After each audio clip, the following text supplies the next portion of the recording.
Ini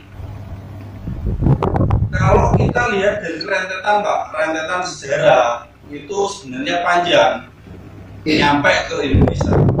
Jadi kalau kemarin saya sempat melihat katalog itu sejak tahun 1890-an itu sebenarnya sudah ada untuk jenis ulat ini. Tapi awal mulanya ulat ini itu dari benua Amerika Pak, di tahun 1890-an.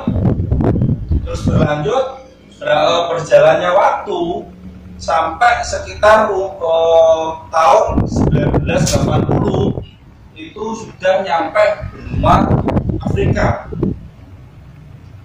Terus sekitar 2016-17 kemarin sudah nyampe di Indonesia.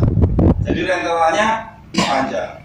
Kenapa bisa demikian? Nah, di sini Pak, ternyata tim riset kita dari Syngenta itu dia memberitahu kalau kapal dari Vol Armstrong ini dalam satu hari satu malam dia bisa menempuh jarak sekitar 200 km satu hari satu malam.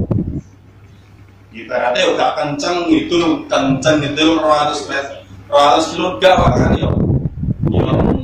Umat itu dia bisa nyampe kurang lebih 200 kilometer dalam satu hari satu malam. Bisa Bapak bayangkan mungkin ya, dari Jawa Tengah itu kalau nyampe Jawa Timur urusan kecil lah Pak untuk si kapal ulat Dayak yang ini. Nah, untuk ciri-cirinya, ciri-ciri yang paling kita mudah untuk melihat yaitu yang di kepalanya Pak ya. Di kepala ini dia membentuk huruf Y kebalik. Jadi kalau Bapak melihat warna itu beda, makanya beda yang dimakan itu warnanya akan beda. Kalau emak yang dimakan masih di daun itu biasanya si ulat ini warnanya hijau. Tapi kalau dia sudah makan dagang, makan ini ujung buah, jadi dia warnanya coklat ke hitam.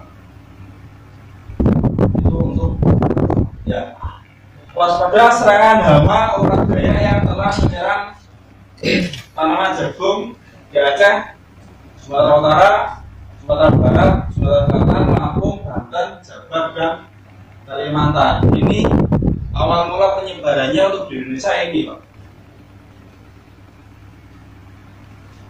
Nah, apa yang berbeda dibanding ulat jagung biasa? Ini wow, simpel saja. Daya jelajah tinggi, penyebaran sangat cepat. Kecepatan berkembang biak sangat tinggi Pak. Daya rusak yang kuat. Nah, daya rusak di sini sudah kelihatan. Kerusakannya seperti apa? Terus kecepatan berkembang biak. Nah, di sini Pak perlu kita garis bawahi gitu. Jadi Pak, ketika ulat ini katakan menyerang suatu wilayah, ini 1 hektar. Ini wilayah ibaratnya lahan 1 hektar ini diserang ulat Dayak ini nyerang luasan 1 hektar ini. Setelah ini jadi kapal, potensi area Pak yang bisa diserang itu 1000 hektar dari sebaran 1 hektar ini. Makanya di sini kita tulis kecepatan berkembang biak sangat tinggi dan satu kapal satu kupu itu bisa bertelur 200 titik. 200 titik telur. Ning kene ngendok, engko tekan borong ngendok, tekan kerokan ngendok, tekan talun ngendok, tekan cedak ngendok. Terus sampai 200 titik dhek iso.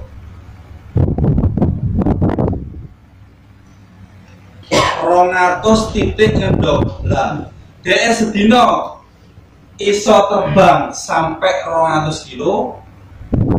Dan limo dhek ninggali warisan sampai 200 kilo.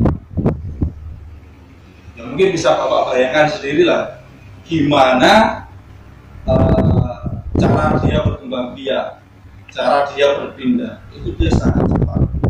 Dan dampak kerusakan yang diserang Pak. Jadi semua fase tanaman jagung dia bisa diserang. Mulai kecil ini ibaratnya baru tumbuh agak besaran, ini sudah berbunga pun dia masih mau, bahkan di buah Pak dia juga turun isep doyan. Tapi sebenarnya untuk pengendalian yang paling mudah itu ketika fase vegetatif, pas jagung isep cilik, itu isep gampang pengendalian.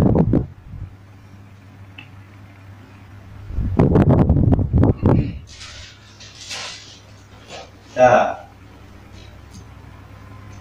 ini waspada dengan 3T dan posyandu. Tentara angkatan darat Pak ya.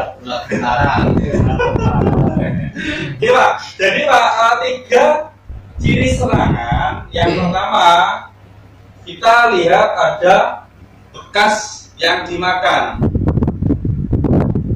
Ini kalau masih kecil seperti ini Pak. Terus yang kedua itu pasti ada, nek sapi kan kletong Pak ya. Kira-kira nek orang bawa jenenge Pak. Oke, bebu gergaji. Ini hasil